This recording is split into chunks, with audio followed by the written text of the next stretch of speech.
The NHL has suspended a two-time Stanley Cup winner who's accused of assaulting his wife. Screen grabs of the chat show Leipzig and others making repeated, degrading, misogynistic comments. The details of the alleged sexual assault came out inside a Vancouver courtroom on Monday. Jake Virtanen, the former Vancouver Canucks player, was charged with one count of sexual assault. There aren't that many times that an NHL player single-handedly ruins their career, but in this video we will go over the NHL players who blackballed themselves from the National Hockey League. Joshua Ho-Sang entered the NHL with a reputation as a highly skilled forward. Drafted 28th overall by the New York Islanders in 2014, he was praised for his creativity and offensive talent. As a junior player in the OHL, Ho-Sang put up numbers and was seen as a potential steal for the Isles. However, even before turning pro, he developed an image as a nonconformist. He was snubbed from Canada's World Junior Camp despite strong stats, a decision he publicly criticized as insulting. Upon entering the Islanders organization, Ho-Sang's maturity and work habits were quickly scrutinized. In his first NHL training camp in 2015, he notoriously overslept and showed up late on day one. The Islanders' response was swift and stern. They sent the 19-year-old back to his junior club as punishment for his attitude. This incident fed the narrative that Ho-Sang had attitude problems and wasn't committed enough, casting a shadow over the relationship with Islanders management. He also drew unwanted attention for choosing to wear jersey number 66 in the NHL, a number associated with Mario Lemieux, which some traditionalists saw as harsh and disrespectful. Josh Ho-Sang really was glad to hear that too, because he was afraid that maybe the fans here in Pittsburgh would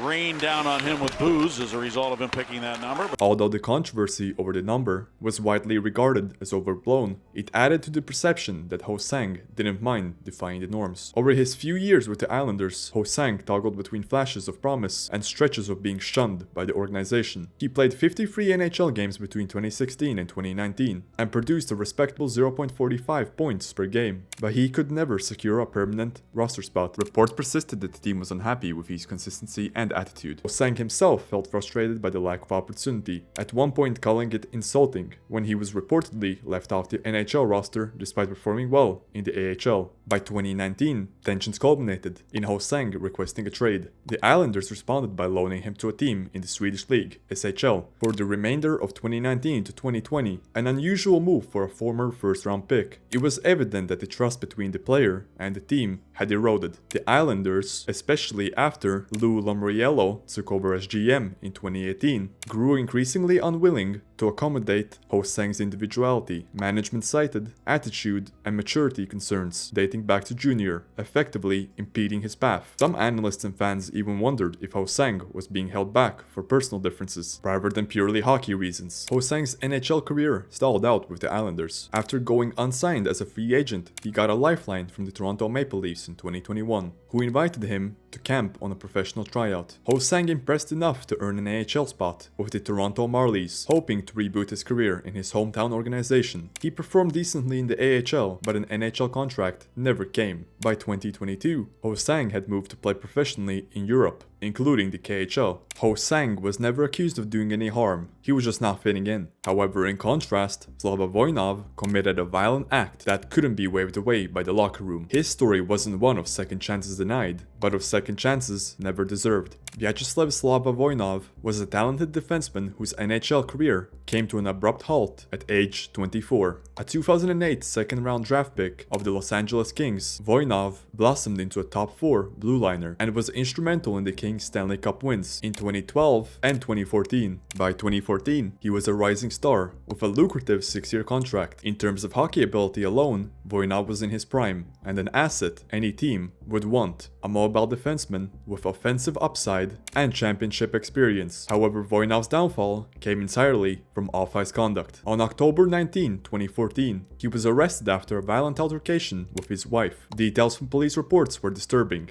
Voinov had allegedly choked her, pushed her, and reportedly inflicted injuries that required hospital treatment. The very next day, the NHL took action. Voinov was suspended indefinitely pending investigation, with the league stating that he was banned from all club activities due to the domestic violence arrest. The legal process played out over the next year. Voinov ultimately pled no contest to a misdemeanor charge of corporal injury to a spouse, essentially admitting domestic assault. The LA Kings organization terminated the remaining years of his $65 million contract and placed him on the team's voluntary retirement list in 2015. Voinov also spent nearly 2 months in jail as part of his sentence, facing the possibility of deportation as he was a Russian national. Voinov chose to leave the United States voluntarily after his release, rather than fight immigration proceedings. He returned to Russia, which effectively removed him from the NHL jurisdiction for the time being. The NHL's response did not stop at the initial suspension. When Voinov sought reinstatement into the league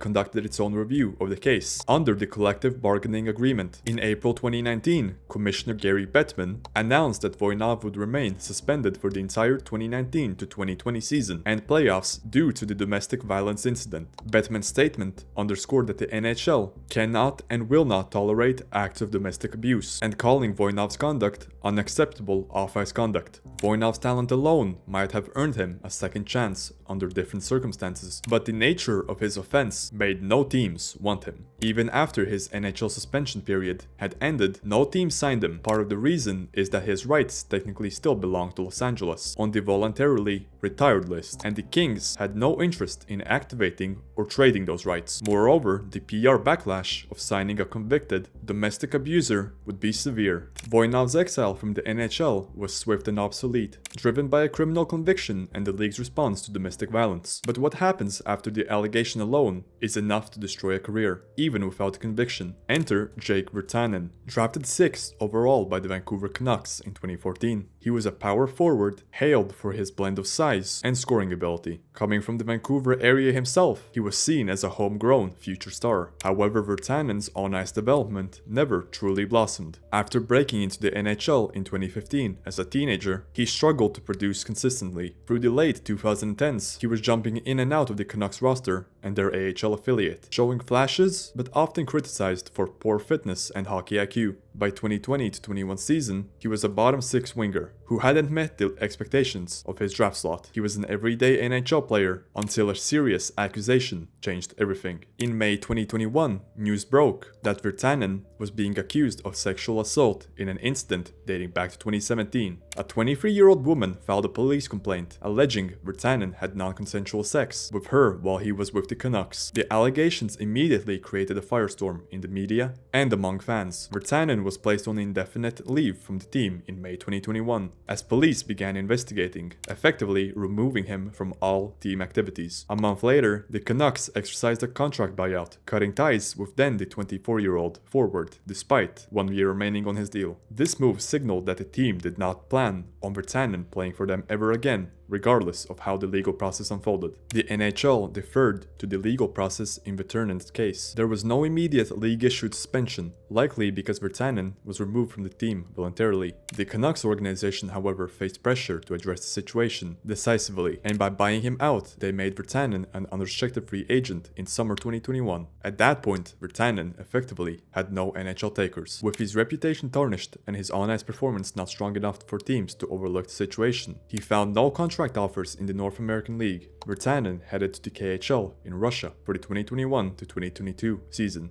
Meanwhile, the legal case proceeded in British Columbia. In July 2022, Virtanen stood trial for sexual assault. The trial included testimonies from both the accuser and Virtanen, and evidence was examined. The result was that the jury found Virtanen not guilty of the sexual assault charge. Virtanen wept with relief in the courtroom as the verdict was read, and in a public statement, he said he was incredibly relieved and hoped to resume his NHL career. Despite the legal decision, the damage to his public image lingered. After the not guilty verdict, Virtanen attempted to return to the NHL in 2022. The Edmonton Oilers invited him to the training camp on a professional tryout contract, a move that drew some criticism, giving the cloud over his name. His tryout in Edmonton ultimately did not lead to a contract. After a few preseason games, the Oilers released him from the tryout, as his on-ice performance wasn't strong enough to secure a roster spot. The combination of rust from a year out of the NHL and the intense scrutiny proved too much to overcome. Virtanen once again went overseas, now playing in Germany as of 2025, far from the NHL spotlight. Virtanen's career collapsed under the weight of a serious accusation, but not all players are pushed out by scandal alone.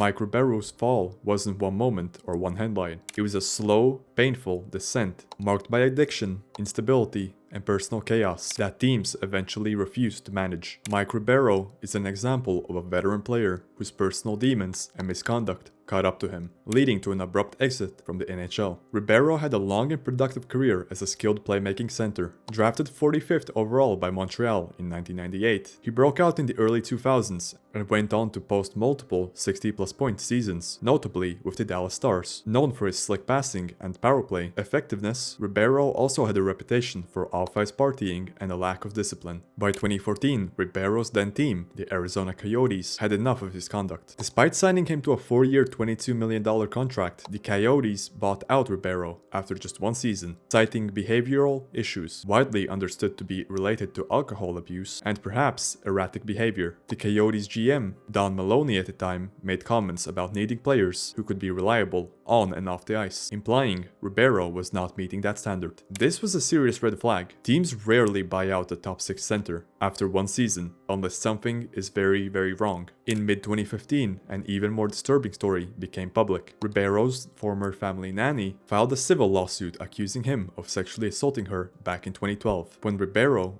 played for Dallas and the woman was 18. The lawsuit contained allegations claiming that Ribeiro had assaulted her when she was helping the family move to a new home. The lawsuit coincided with Ribeiro's free agency decision in 2015. In fact, explicit details emerged just as the Nashville Predators were considering re-signing him, causing a stir in the media. Despite the allegations, Nashville went ahead and signed Ribeiro to a 2-year contract in July 2015, after which Ribeiro settled the lawsuit out of court the same month. The Predators acknowledged they were aware of a possible lawsuit when they first signed him in 2014, and they stood by Ribeiro through the civil proceedings. After 2015, even with the legal matter resolved, Ribeiro's off-ice issues did not disappear. He continued to struggle with alcohol. By the 2016 to the 2017 season, his play declined, and reports surfaced that Ribeiro had relapsed. In February 2017, the Predators, now less dependent on Ribeiro and perhaps at the end of their patience, waived him, following what was reportedly a trade request from Ribeiro's side.